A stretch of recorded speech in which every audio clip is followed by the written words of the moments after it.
Hey folks, this is JR with DIY Prepper. Welcome to the channel. Things have changed a lot in the past week, especially if you live in the United States. Just a few days ago, unrest in different parts of the country was the biggest thing going on. But since then, we've gotten involved in a conflict overseas, experienced a new round of extreme weather, and there's also some other things that we should be keeping an eye on as well. So today, we're going to go over these events and go over what normal folks like us can do to prepare for them. First up is the conflict between Israel and Iran, which entered a new stage when the United States initiated strikes against 3 of Iran's nuclear facilities. Those took place overnight on June 21st and 22nd and targeted 3 sites, Fordo, Natanz, and Isfahan, and were dubbed Operation Midnight Hammer. The strikes were the first instance of the United States carrying out direct attacks in Iranian territory since this conflict started on June 13th. The mission deployed 14 massive ordnance penetrators, also known as bunker buster bombs, dropped from B-2 stealth bombers alongside 30 Tomahawk cruise missiles launched from a submarine. And according to U.S. officials, all 3 sites sustained extremely severe damage, and their nuclear enrichment capabilities were basically eliminated. For their part, though, the Iranians claimed that the damage was overstated. They said that the strikes were quite superficial, and that nuclear materials had been evacuated beforehand, and no lasting harm was done.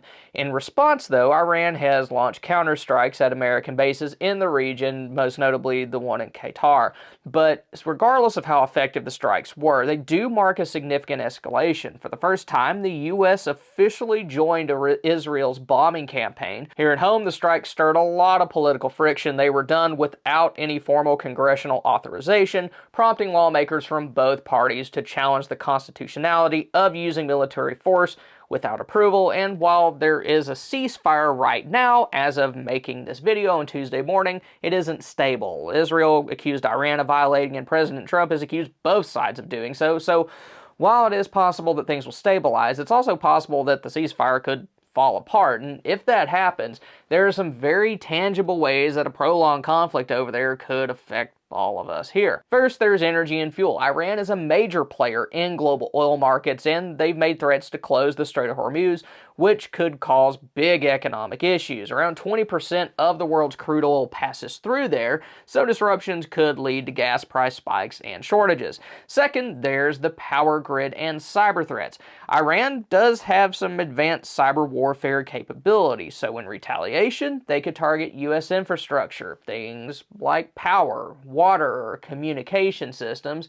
Then food and other areas of the supply chain may have issues as well. Oil and energy price shocks ripple through things like transportation and manufacturing, which will raise the cost of things like groceries, fertilizer, plastics, and all those are essential for daily life. And finally, it is possible we could face some physical issues at home. It's widely believed that there are numerous Iranian sleepers in the United States that could be activated and carry out attacks. But there are several things that you can do to prepare for all these things. First, filling your car's gas tank along with some gas cans will help you deal with any immediate and short-term effects.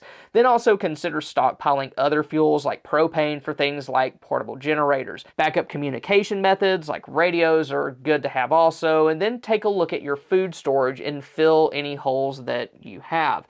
Then also keep an eye on any further developments, because this is a very ongoing situation, and pay attention to what's going on around you just to make sure that you don't get caught up in attack by some lone wolf or a sleeper. And since there are so many things going on right now with this and some other stuff, it's also a good idea to prepare our kids.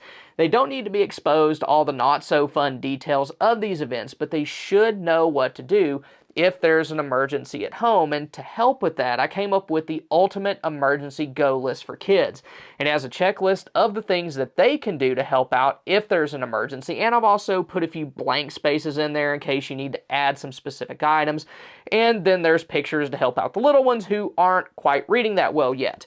It won't cost you a dime, and you can find out how to use it in the link in the description below. Next, we have the big honkin' heat dome that settled over a huge portion of the United States. Over the past several days, this thing has impacted around 150 to 190 million people across more than 28 states, with temperatures pushing triple digits in cities that don't usually see heat like this until deep into summer or at all. The Northeast and Mid-Atlantic got hit especially hard. New York City's pushing towards a 100-degree mark, which would be the first time that it's hit that in June since 2012. The Midwest hasn't gotten much relief either. Chicago saw mid-90s over the weekend, and the heat index there easily broke into the triple digits. Cooling centers have opened up, which is a good thing, but a lot of folks are still stuck at home without AC or backup power. And if that wasn't enough, Salt Lake City just hit 101, and Mitchell, South Dakota topped out at 104, which shattered previous records. Over in the Ohio Valley and Great Lakes regions, cities like Pittsburgh, Columbus, Detroit, and Milwaukee are all experience heat indices above 105. For a lot of these areas, especially ones that aren't used to this kind of prolonged heat, the infrastructure just isn't built to handle it. If you have a ton of people running their AC full blast, then that can cause equipment to get pushed to the limit. If you live in an area with an older or overloaded grid, you may be at risk of rolling blackouts or even full-on outages. This is why having backup power is so important, whether it's a gas generator, a solar power option, or at the very least, some USB fans with some power banks. You want to have a way to stay cool, or at the very least circulate air if the power goes out. Next up's hydration. During extreme heat, your water intake needs to go up. You're going to sweat more, lose more fluids, and run through your clean water supply a lot faster. So if you've been putting off filling up your water containers or rotating your stored water, do that now. And don't forget electrolytes. It's not just about drinking water. You also need to replace what your body loses through sweat, things like salt and potassium. So having sports drink powders or even just a little salt and sugar in your water can make at least some bit of a difference. Then after water, also consider what areas in your home stay the coolest and use any battery-operated fans that you may have. I did a full video a couple weeks ago showing ways that you can stay cool during a summer power outage, and I'll be sure to link to that video at the end of this one. Also, keep an eye on your neighbors. If you have elderly folks, young children, or people with health conditions around you, go ahead and check in on them. Not everybody has the gear or know-how to get through this kind of heat safely, and just being prepared yourself could end up helping someone else. And finally, think about your food storage. If you lose power, your fridge and freezer may not stay cold for very long. So now's a good time to recheck your off-grid cooking and food preservation plans, whether that's a cooler with ice packs, canning supplies, or a big supply shelf-stable backups. And unfortunately, these kind of heat events are becoming more common and more intense, and this one's not over yet. So even if you're not in the affected area right now, it's still a good idea to plan ahead for other issues like this later this summer. Next, let's talk a little bit about the resurgence of bird flu, specifically the H5N1 strain. On June 20th, Cambodia confirmed that a 52-year-old man tested positive for it and later passed away from serious respiratory complications. This is the 6th confirmed case and 5th death in Cambodia in 2025.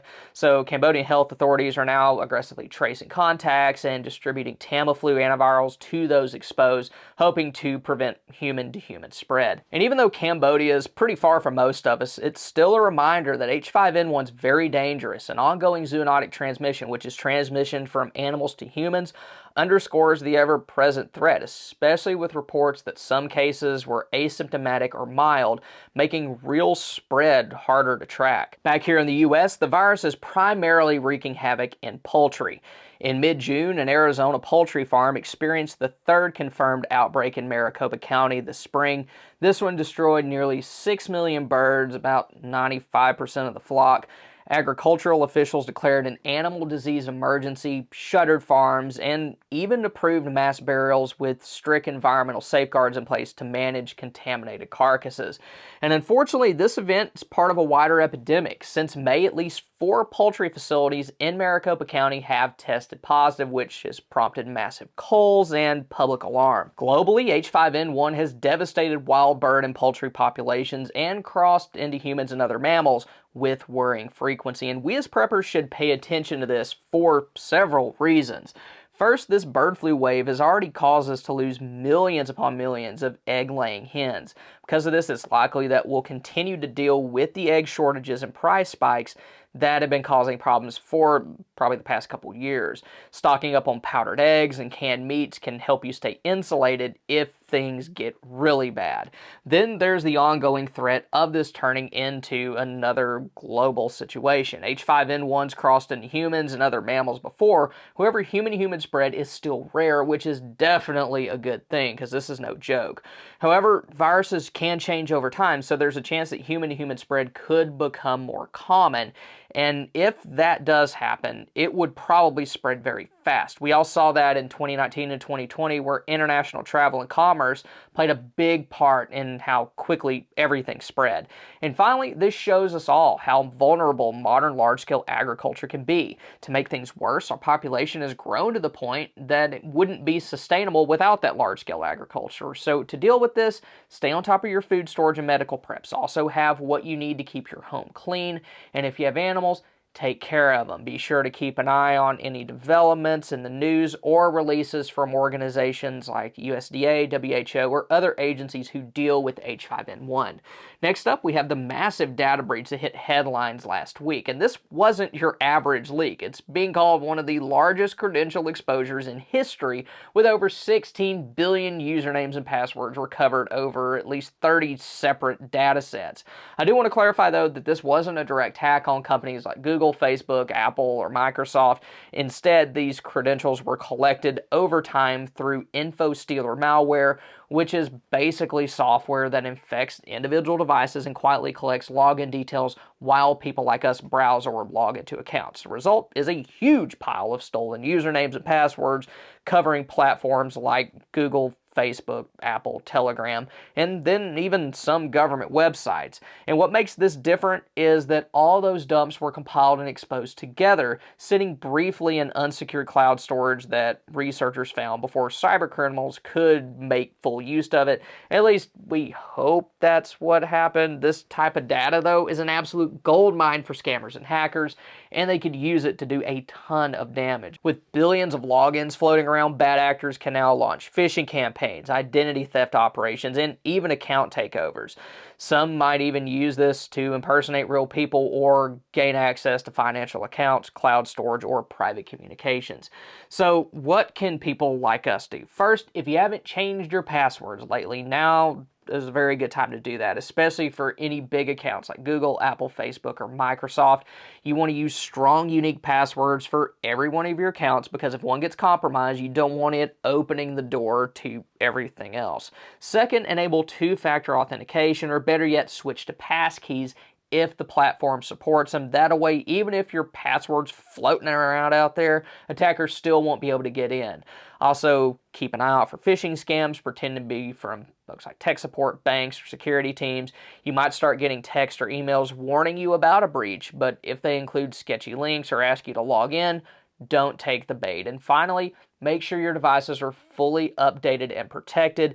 InfoStealer malware often comes from sketchy downloads, email attachments, or fake updates. So a good antivirus or endpoint protection system can help stop that kind of infection before it starts.